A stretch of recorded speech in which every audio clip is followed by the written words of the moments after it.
Hi hello నమస్తే, నేను మీ కట్టా కార్తీక్. బోర్గడ్డ అనిల్ కుమార్ మధ్యంతర బెయిలు అనేటువంటిది ఒక మిస్టరీగా మారిపోయింది.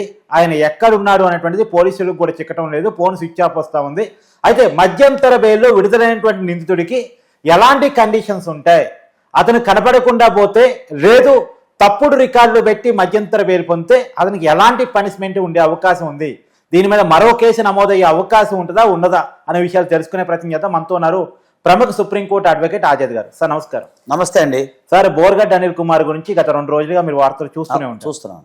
అతనికి మధ్యంతర బెయిల్లో ప్రస్తుతం ఉన్నాడు. నిజానికి ఒక ఫేక్ డాక్యుమెంట్స్ పెట్టి మధ్యంతర బెయిల్ పొందాడు అనేటువంటిది ఇలా పోలీసులు చేస్తున్న ప్రధాన ఆరోపణ. ఒకవేళ ఇది కోర్టులో నిరూపిస్తే ఎలాంటి పనిష్మెంట్ పడే అవకాశం ఉంది? ఇంకోటి ఫోన్కి కూడా దొరకట్లేదు, ఎక్కడ ఉన్నాడో కూడా తెలియదు. ఎలాంటి కండిషన్స్ ఉంటాయి మధ్యంతర బెయిల్ వచ్చినప్పుడు? అసలు ముందు మధ్యంతర బెయిల్ అంటే ఏంటో తెలుసుకుందాం. యాక్చువల్గా ఏంటంటే కొన్ని సందర్భాల్లో బెయిల్ వేసినప్పుడు మామూలుగా ఇంట్రిమ్ బెయిల్ అని ఉంటుందండి. సో ఇదేంటంటే జనరల్గా ఈ మధ్యంతర బెయిల్ ఏంటంటే కొన్ని కండిషన్స్ మీద ఇస్తారు.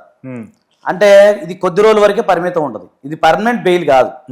అంటే ఏంటంటే కొన్ని సందర్భాల్లో ఆయన హెల్త్ బాగోలేనప్పుడు, లేదు వాళ్ళ ఇంట్లో వాళ్ళకి ఎవరికైనా కండిషనల్గా ఏదైనా ప్రాబ్లం ఉండి హెల్త్ బాగలేనప్పుడు, లేదా ఇంకేదైనా ఎమర్జెన్సీ ఉన్నప్పుడు కోర్టు వారిని రిక్వెస్ట్ చేసుకొని కొద్ది రోజుల వరకు బెయిల్ పొందొచ్చే అవకాశం ఉంటుంది. ఓకే. ఇప్పుడు తర్వాత దానికి కొన్ని కండిషన్స్ ఉంటాయి. అదంటే పాస్పోర్ట్ సరెండర్ చేయాలని చెప్పేసి, నువ్వు ఎక్కడికి వెళ్ళేది ఏంటి అనేది ఇన్ఫర్మేషన్ ఇవ్వాలని చెప్పేసి, అలాగే కుదిరితే ప్రతి 2 రోజులకో 3 రోజులకో 4 రోజులకో పోలీస్ స్టేషన్లో సంబంధిత పిఎస్ఓ సంతకం పెట్టాలని చెప్పేసి, సో ఇలా కొన్ని కండిషన్స్ ఉంటాయి. అలాగే పూచీకత్తు ఎవరైతే ఉన్నారో ఇతన్ని సంబంధించి షూరిటీ పర్సన్స్ అంటాం, ఆ షూరిటీలు పెట్టమని చెప్పేసి, సో ఇవన్నీ కూడా కొన్ని కండిషన్స్ మీద అతను బయటకు రిలీజ్ చేస్తారు. బయటకు వచ్చినా సరే పోలీసులకు అందుబాటులో ఉండాలి కదా. అంటే కొన్ని కండిషన్స్ ఉంటాయి. ఇప్పుడు ఉదాహరణకు హైదరాబాద్ వెళ్ళి వెళ్ళకూడదనో, లేదా ఆలున్న ఏరియాలో వెళ్ళకూడదనో, లేదా అక్కడికి వెళ్ళేటప్పుడు ఇన్ఫర్మేషన్ ఇచ్చిపోవాలనో, ఇవన్నీ ఉంటాయి. సో ఇలాంటి కండిషన్స్ అంటే ఆయన కండిషన్స్ ఏమున్నాయి మనకు తెలియదు, కానీ సాధారణంగా నేను మీకు చెప్తున్నాను. ఇప్పుడు ఆయన ప్రాబ్లం ఏంటి, అది తీసుకొని ఎక్కడికో వెళ్ళిపోయాడు, దొరకట్లేదు అని అంటున్నారు. అప్పుడు ఏంటంటే జనరల్గా అతను వెళ్ళిపోయాడు అంటే ఎవరైతే షూరిటీ పెడతారో, షూరిటీ హోల్డర్స్ ఉంటారు ఇద్దరు, పూచీకత్తు అంటాం కదా తెలుగులో, వారిని పట్టుకునే అవకాశం ఉంటుంది. ఎందుకంటే వారు పూచీకత్తు ఉంటారు కదా, వారు రెస్పాన్సిబుల్ తీసుకోవాలి. ఇతను బారిపోవటం ఇతనికి దొరకపోవటం ఏమో కానీ ముందు వాళ్ళు ఇరుక్కుంటారు. పూచీకత్తు ఇచ్చిన వాళ్ళు బలి, నరబలి. ఇప్పుడు అది దొరికింది. సో ఇంకొకటి ఏంటంటే కాస్త ఇప్పుడు ఇతను స్విచ్ ఆఫ్ పెట్టాడు, మరి అండర్ గ్రౌండ్కి వెళ్ళిపోయాడు, పారిపోయాడు అని అంటున్నారు. మరి కాస్త దీనికి సంబంధించిన నిఘా వైఫల్యం కూడా ఉందేమో నేను అనుకుంటున్నాను. సంబంధిత పోలీస్ స్టేషన్ వాళ్ళు చూసుకోవాలి కదా అవన్నీ. నిందితుడు విడుదలయ్యేటప్పుడు పోలీసులు సమాచారం ఇచ్చి విడుదల చేస్తారా? అలా కాదు. ఇప్పుడు ఎక్కడ వద్దంటే వీళ్ళు ఇప్పుడు ఈయన హైకోర్టులో తెచ్చుకున్నాడు అనుకోండి, ఇంటర్మ్ బెయిల్ హైకోర్టులో వచ్చినప్పుడు సంబంధిత పోలీస్ స్టేషన్ వారికి, పీపీ గారికి, అలాగే సంబంధిత కోర్టు వారికి అన్ని అయిన తర్వాత అన్ని చూసుకొనే రిలీజ్ చేస్తారు. ఒకటి రిలీజ్ చేసినప్పుడు కండిషన్స్ పెడతారుగా. ప్రధానికి పోలీస్ స్టేషన్ కంపల్సరీ, ప్రధాని మన జూబ్లీహిల్స్ ఉంది, మన జూబ్లీహిల్స్ పోలీస్ స్టేషన్కి నువ్వు సంతకం పెట్టాలి బాబు అన్నారు అనుకోండి, ఇప్పుడు వాళ్ళు కంపల్సరీ ఛార్జ్ తీసుకోవాలి కదా. కోర్టు కానిస్టేబుల్ వచ్చి అది ఇన్ఫర్మేషన్ పాస్ చేస్తారు కదా. సో ఆ విధంగా జరుగుతుంది. సో ఇక్కడ మనం ఇప్పుడు బోర్గడ్డ అనిల్ అనే కాదు, ఎవరైనా సరే ఇప్పుడు మన అల్లు అర్జున్ గారికి ఇంటర్మ్ బెయిల్ ఇచ్చారు, తర్వాత కంటిన్యూ అయింది. ఇప్పుడు ఆయన కొన్ని ఫుల్ఫిల్ చేశారు కాబట్టి అట్లా నార్మల్ బెయిల్ వచ్చేస్తుంది, ఆటోమేటిక్ వస్తుంది, దాన్ని కంటిన్యూ చేయొచ్చు తర్వాత. సో ఈ విధంగా జరుగుతుంది. ఇప్పుడు ఇలాగే ఇది కూడా ఇంటర్మ్ బెయిల్ అవి వచ్చింది, మరి ఈయన పారిపోయాడా అంటున్నారు. ఇంకొక మీరు మాట అన్నారు, నేను కూడా చూశాను, ఈ తప్పుడు పత్రాలు సృష్టించాడు, హెల్త్ బాగాలేదనో ఇంకోటి ఏదో అంటున్నారు. మరి అది ఫేకే కదా, దాన్ని పరిశీలించాల్సిన ఆవశ్యకత ఉంటుంది. దాన్ని పరిశీలించాల్సింది కోర్టు వాళ్ళు పరిశీలించాలి ఫస్ట్. ఇప్పుడు యాక్చువల్గా పోలీసులు ఒక నిర్ధారణకు వచ్చారు, దాన్ని కోర్టులో ప్రూవ్ చేయాలి. ప్రూవ్ చేస్తే ఏమవుతుంది? ఇప్పుడు అంతే కదా. ఇప్పుడు ఫోర్జరీ అనుకోండి, దానికి దొంగ డాక్యుమెంట్ సృష్టించారు అనుకోండి, మనకు తెలియదు ఏమన్నా, అది ఫోర్జరీ అవుతుంది, నకిలీ అవుతుంది, అది చీటింగ్ అవుతుంది, కోర్టుని తప్పుదోవ పట్టించినందుకు కంటెంప్ట్ ఆఫ్ కోర్ట్ అవుతుంది. సో ఇవన్నీ కూడా మళ్ళీ డబల్ నేరాలే. మళ్ళీ ఇప్పుడు ఇంకొకటి నేరాలు సరిపోక అంతే కదా సార్. అంతేగా ఫార్జరీ. ఇప్పుడు కోర్టు ఆదేశాల మేరకు ఇమీడియట్లీ ఎఫ్ఐఆర్ బుక్ చేస్తారు, దాని మీద మళ్ళీ ఇన్వెస్టిగేషన్ అవుతుంది. మరి ఆ సర్టిఫికేట్లు ఇచ్చింది ఎవరు? ఈ కూడా నాన్ బెయిలబుల్ కేసులా? ఈ కూడా నాన్ బెయిలబుల్ కేసే కదా సార్. ఫార్జరీ అంటే non bailable up to 7 years కదా sir. Up to 7 years forgery అయినా చీటింగ్ అయినా అప్ టు 7 years. మరి కంటెంప్ట్ ఆఫ్ కోర్టు, అది కూడా కంటెంప్ట్ ఆఫ్ కోర్టు నిర్ధారణ చేస్తే అది కూడా దాదాపు అంతే ఉంటుంది. సో అది కూడా ఇప్పుడు 7 years వరకే వస్తాయి. 7 years వరకు నేరాలి అవన్నీ. అది ఎంక్వైరీ చేస్తారు. మరి ఇచ్చింది ఎవరు అంటే డాక్టర్ సర్టిఫికేట్, ఉదాహరణ హెల్త్ బాగాలేదు అంటే ఇచ్చిన డాక్టర్ ఎవరు, నిజంగా ఆయన డాక్టరా, లేకపోతే వీళ్ళే స్టాంపుతో గుద్దుకొని తెచ్చారా, ఇవన్నీ ఎంక్వైరీ నడుస్తుంది. నడిచినప్పుడు అతను అలా ఉన్నప్పుడు మనం ఇంకొక నేరం చేసినట్టే, నేరాన్ని తప్పించుకోవడం కోసం ఇంకో నేరం చేసినట్టు అవుతుంది. సో ఈ విధంగా ఉంటుంది. ఇప్పుడు అతను లేదు ఆ సంబంధిత ఇంటర్మ్ బెయిల్ కొద్ది రోజుల వరకే ఉంటుందండి మామూలు జనరల్ గా. అవును, మార్చి 11 వరకు. ఎంతవరకు ఉందండి? 11 వరకు. 11. ఈ లోపల ఆయన వచ్చి అంటే నేనంటే ఈ లోపల వచ్చి కోర్టుకి సరెండర్ అయ్యాలనుకోండి ఏమీ కాదు, అంటే మధ్యలో కండిషన్స్ ఉంటాయి కదా. సరెండర్ అయినప్పటికీ కూడా ఫేక్ డాక్యుమెంట్స్ కేసే అట్లా ఉంటుంది కదా. అది ఉంటుంది, దానికి సంబంధం లేదు. నేను చెప్పేది అదే. ఇప్పుడు ఫేక్ డాక్యుమెంట్తో బయటకు వెళ్ళాడు ఆయన, మళ్ళీ ఏదో మార్చి 11 వరకు వచ్చేసి మళ్ళీ కోర్టుకి అటెండ్ అయ్యాడు అనుకుందాం, అందరూ క్లియర్. కానీ డాక్యుమెంట్స్ ఎంక్వైరీ చేస్తే అవి కనుక ఫేక్ డాక్యుమెంట్ కంపల్సరీ అది ఫోర్జరీ, అది నడుస్తుంది. అది ఇంకో కేసు రివర్స్ అవుతుంది, సో ఇంకో కేసు అవుతుంది. ఇంకో పూచికత్తు వాళ్ళు ఉన్నారు కదా, వాళ్ళు పాపం బలి. ఇప్పుడు పొరపాటు వాళ్ళు నిజంగా కాదా అవునా కాదా 11వ తారీఖు కరెక్ట్ గా వచ్చి హాజరైనా సరే పూచికత్తు ఇచ్చిన వాళ్ళు భలే.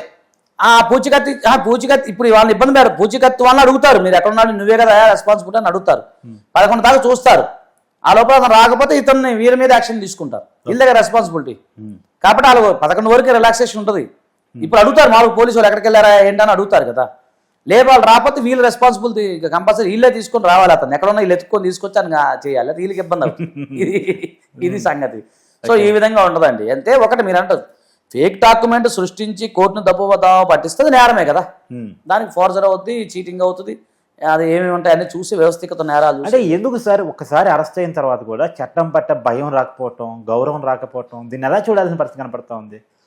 అంటే ఒకటండి, ఇక్కడ కావాల్సింది ఏంటంటే నన్ను ఎవరు ఏం చేయలేరు అని అహంకారం కావచ్చు, అతను నా వెనక వేరే వాళ్ళు ఎవరు ఉన్నారని అలా ఉండొచ్చు, లేకపోతే తెలియని తరం అని నేను అనుకోను. ఎందుకంటే అతను పెద్ద స్థాయిలో యూకేలో ఇక్కడ చదువుకుని వచ్చాడు, మరి దాన్ని మూర్ఖత్వం అనుకోవాలా, లేకపోతే చట్టం పట్ల గౌరవం లేదని అనుకోవాలా, లేకపోతే మానవ సంబంధాల్లో నేనంత సైకలాజికల్గా సైకిక్ ప్రాబ్లం ఉందా అనేది మనం ఆలోచించుకోవాలండి. అంతే కదా, పిచ్చోడు అలా చేస్తాడు, ఎవరన్నా అలా చేస్తారండి. సో ఇప్పుడు అతని సైకలాజికల్ డిఫెక్ట్ ఏమైనా ఉందా? నాకు కార్తిక్ గారు ఓపెన్ చెప్తా, అంటే మనం ఫస్ట్ కాంచి కూడా నేను మీకు తెలియదు XYZ పార్టీలో ఉన్నోనే, కాకపోతే విధానాలను ఎప్పుడు వ్యతిరేకిస్తాను నేను. వ్యక్తిగత విషయాలు ఎప్పుడు నేను వద్దని చెప్తా, వ్యక్తిగత విషయాలు ఎప్పుడు కూడా ఉండదు. సోక్రటీస్ అన్నట్టు ఒక నిజమైన పరిణితి చెందిన రాజకీయ నాయకుడు విధానాలని, సిద్ధాంతాలని, పద్ధతుల్ని విమర్శించాలి తప్ప వ్యక్తిగత విషయాలు వెళ్ళకూడదు, ఖచ్చితంగా వెళ్ళకూడదు కదా సార్. ఇప్పుడు ఇతరుని సడన్గా ఒక రోజు చూస్తే గడ్డ వేసేస్తా లేపేస్తా నాకు నవ్వు వచ్చింది, ఇదే ఎట్లా మాట్లాడుతున్నాయి ఆయన, మళ్ళీ ఈజ్ వెల్ ఎడ్యుకేటెడ్ అని చెప్తున్నాడు. యూకే అన్నాడు, యూకేలో అంటే నాకు తెలిసి అతను యూకేలో అంటే పిచ్చాస్పల్లో చదువుకొని వచ్చారా సార్. బోర్గాడ్ ఎన్నుకోమా సరే, ఎవరిని బెదిరించినా తప్పే, కనీసం తన స్థాయి ఉన్న వాళ్ళని బెదిరిస్తే అది ఎట్టుండేదు. డైరెక్ట్ గా చంద్రబాబు నాయుడు గారు టైం ఇస్తే వేసేస్తా. ఏంటండి ఆయన రౌడీ కాదు కదా, ఆయన ఎక్కడ MS చేసి వచ్చానండి. మరి MS చేసే వ్యక్తులు అలా ఎట్లా మాట్లాడతా నాకు అర్థం కాల అని అప్పుడే అనుకున్నాను కదా, సైకలాజికల్ ప్రాబ్లం ఉందేమో నాకు అనిపించిందండి. అంటే ఒక సగటు ప్రేక్షకుడికి మనకి ఏముంటుంది సార్, ఎత్తితే కానీ వేసేస్తా పొడిచేస్తా అంటే ఇదేంటి ఇట్లా మాట్లాడుతున్నట్టు బాబు. అంటే ఇంకొకటి కూడా సార్, పెద్దవాళ్ళ గురించి చెడుగా మాట్లాడితే తొందరగా పాపులారిటీ వస్తుంది అనేటువంటి ఒక ప్రాబ్లంతో, అదే పబ్లిసిటీ ప్రాబ్లంతో ఏమైనా మాట్లాడి ఉండొచ్చు అనుకోవచ్చా? నేను ఒక మాట చెప్తుంటారా, మీరేమనుకోవద్దు. ఆకాశం చూసి మూస్తే ఎవరి మీద పడుతుంది? మన మీద పడుతుంది. మరి అది పిచ్చితనమా, మూర్ఖత్వమా, అమాయకత్వమా? ఇప్పుడు మీకు దమ్ము ఉంటే అంటే నేను ఏ పార్టీ చెందిన ఇప్పుడే ఏ పార్టీ చెందిన వ్యక్తిని కాదు, మీకు ఉంటే విధానాల పట్ల విమర్శించు. ఒక పరిణితి చెందిన వ్యక్తిగా మాట్లాడితే 10 మంది నీకు సపోర్ట్ చేస్తారు. అలా కాకుండా ఎదుటివాని ఆకాశాన్ని చూస్తూ ఉమ్మూస్తే ఏం కాదు, ఉమ్ము పైకి వెళ్తుంది, కానీ పడేటప్పుడు మన మీదే పడుతుంది. ఇప్పుడు కోసానికి ఇష్టం వల్ల అరెస్ట్ అయితే సినిమా ఇండస్ట్రీ నుంచి కనీసం ఒక్క వ్యక్తి కూడా స్పందించలేదు. ఎట్లా స్పందిస్తారు సార్ మీరు చెప్పండి సార్. ఇప్పుడు నోరు మంచిదైతే ఊరు మంచిదే. ఒకటి కార్తిక్ గారు, మన ఇన్ని సంవత్సరాలు మా స్నేహం కానీ బయట కానీ ఎక్కడైనా సరే, ఇప్పుడు మా తాత ఒక మాట అనేవాడు సార్, ఈ సందర్భం గుర్తు చేస్తాను అందరికి, అయ్యాని పిలువు దొరాని పిలిపించుకో. అది ఏ పార్టీ అయినా సరే. ఏమంటే సుందరయ్య గారు మహానుభావుడు సార్, ఏ పార్టీలో విగ్రహం ఉంటుంది, ఆయన ఫోటో కంపల్సరీ ఉంటుంది. విజయవాడలో ప్రతి ఇంటికి ఆయన ఫోటో ఉంటుంది, మా ఇంట్లో కూడా ఆయన ఫోటో ఉంటుంది, మీ ఇంట్లో ఉంటుంది. ఎందుకు మహానుభావుడు? జగన్ గారు అభిమానిస్తారు, చంద్రబాబు గారు అభిమానిస్తారు, ఈవెన్ తో బీజేపీ కూడా అభిమానిస్తారు. అట్లా ఉండాలి కదా సార్. ఇప్పుడు మోడీ గారు ఉన్నారు, పార్టీ పరంగా పక్కన పెట్టండి సార్, ఆయన ఏడాది, కానీ ఒక ప్రధానమంత్రిగా నేను యాక్సెప్ట్ చేస్తా, అందరం ప్రేమిస్తాం, అవును, అది వేరు. అవును. ఇప్పుడు మీరు అలా కాకుండా సార్ నిజంగా చెప్పండి, చంద్రబాబు నాయుడు గారు లేకపోతే ఇంత ఐటీ టెక్నాలజీ డెవలప్ అయితే సార్, ఒక మహానుభావురాలు మినిస్టర్ గారు సార్ మీ దాంట్లో పెరిగిన మొక్కనే అని చెప్పిన మినిస్టర్ గారు ఉన్నారు, నాకు మొన్న చూసి ఆ వీడియో. ఏం సార్ నిజంగా ఆయన లేకపోతే, అంటే నువ్వు ఓపెన్ మాట్లాడాలి సార్, ఆయన లేకపోతే ఇంత విజన్ ఉండదు సార్, విజన్ ఉన్న నాయకుడు సార్. ఆయన అప్పుడే మా చిన్నప్పుడు జన్మభూమి కార్యక్రమాలు చేసి, మన చిన్నప్పుడు అదే కదా డిగ్రీలు ఇంటర్మీడియట్ ఉన్నప్పుడు ఇంకుడు గుంతలు తవ్విచ్చారు సార్. నిజంగా ఆ ఇంకుడు గుంతలు అది లేకపోతే ఈరోజు ఇబ్బంది పడేవాళ్ళం. ఎంత డెవలప్ చేశాడు సార్ విజన్ ఉన్న నాయకుడు ఆయన.